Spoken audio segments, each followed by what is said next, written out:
As the voting day approaches, significant concerns have been raised over voter education and awareness.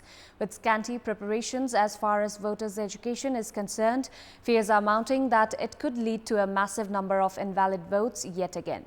The alliance made by the parties is also likely to increase this confusion on behalf of the voters. It may be appalling to recall that the federal capital, Kathmandu, had registered 17% of invalid votes during the 2017 local elections. Good morning, I'm Chitrakar, and these are the headlines of the hour. Election Commission not conducting effective in-person voters' education campaign, prioritizing digital means alone raising risk of increasing invalid votes. Around 18 billion rupees withdrawn from the banking sector in the past month as individuals fund their election campaigns. With withdrawals exceeding deposits, liquidity crisis remains intact. Voting begins in the Philippines as millions head to the polls to elect a new president. Ferdinand Marcos Jr., the son of former dictator, projected to register sweeping victory. And Nepal taking on Zimbabwe in the third and final one-day match at Kantipur ground. The series interestingly poised at 1-1. The Election Commission has not conducted an effective in-person voters' education campaign as it has prioritized voters' education through digital means, which is adding to the confusion of the voters across the country. With the debate for local election fast approaching, the voters should have been aware about the correct method of casting their ballot.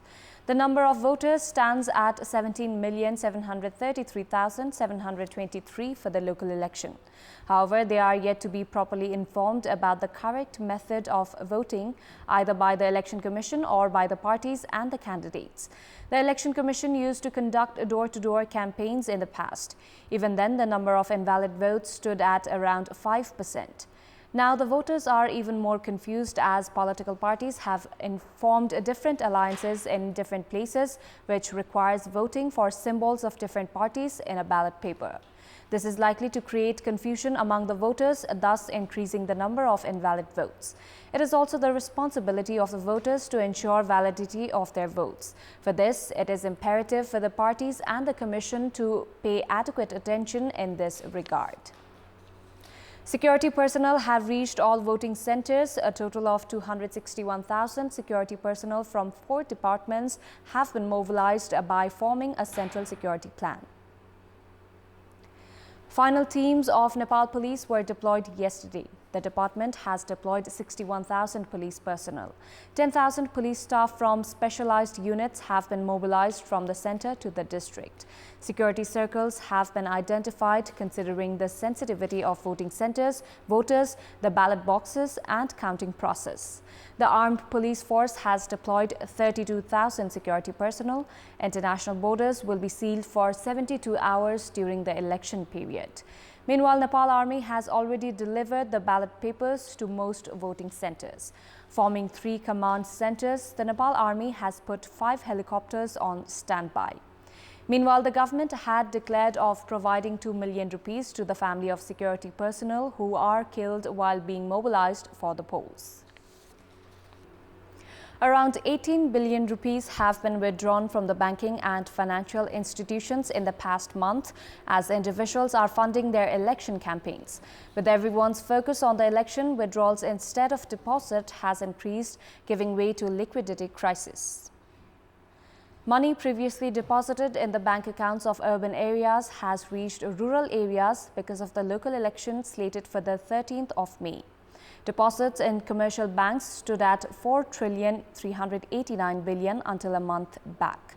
However, the amount had reduced by 22 billion rupees 2 weeks back, and the deposits were reduced to 4,367 billion. The amount that had reached the rural areas returned in the banking mechanism, and deposits now stand at 4,371 billion rupees. With the investors prioritizing election, the number of individuals and entities paying their loans has increased. However, with withdrawals exceeding deposits, liquidity crisis remains intact. In our Public Voice segment, we had asked people in several provinces about the awareness among the voters for casting their ballot in the upcoming local level election. Let's take a look at what they had to say. Public Voice. Vote हाल्ने तरिका स्पष्ट नै थाहा छैन कसैले सिकाएको पनि छैनन् भनेको पनि छैनन् अनुभव छैन यो वडाबाट यतिजना सदस्य छन् यो अध्यक्ष छ मेयर उपमेयर यी छन् भन्ने कुरो थाहा छ नि त मिडियाहरुबाट थाहा पाएको हिसाबले म एकदमै स्पष्ट छु पहिला जसरी हाल्ने गरेको थियो त्यसरी हाल्नु पर्ला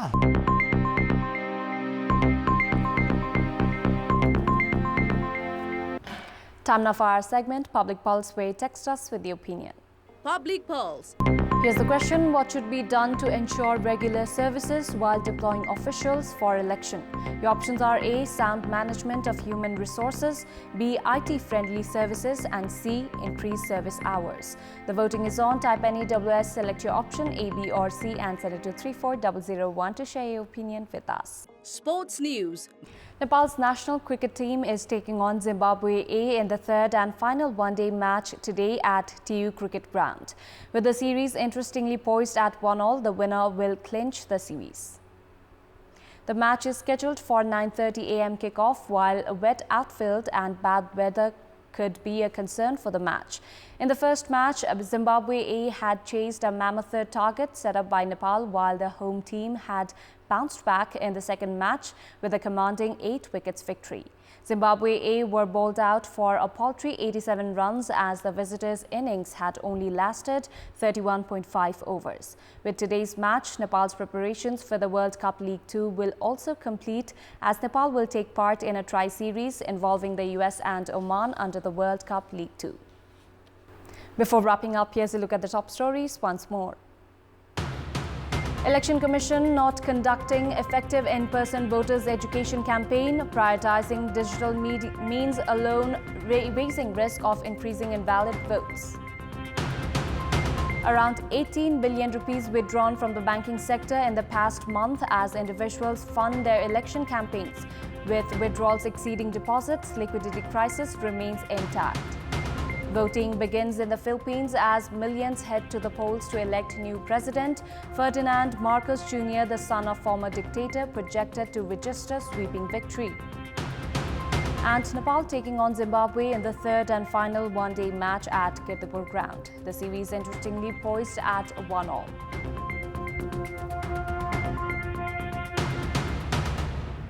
That's all for the moment. Thank you for watching. Good day.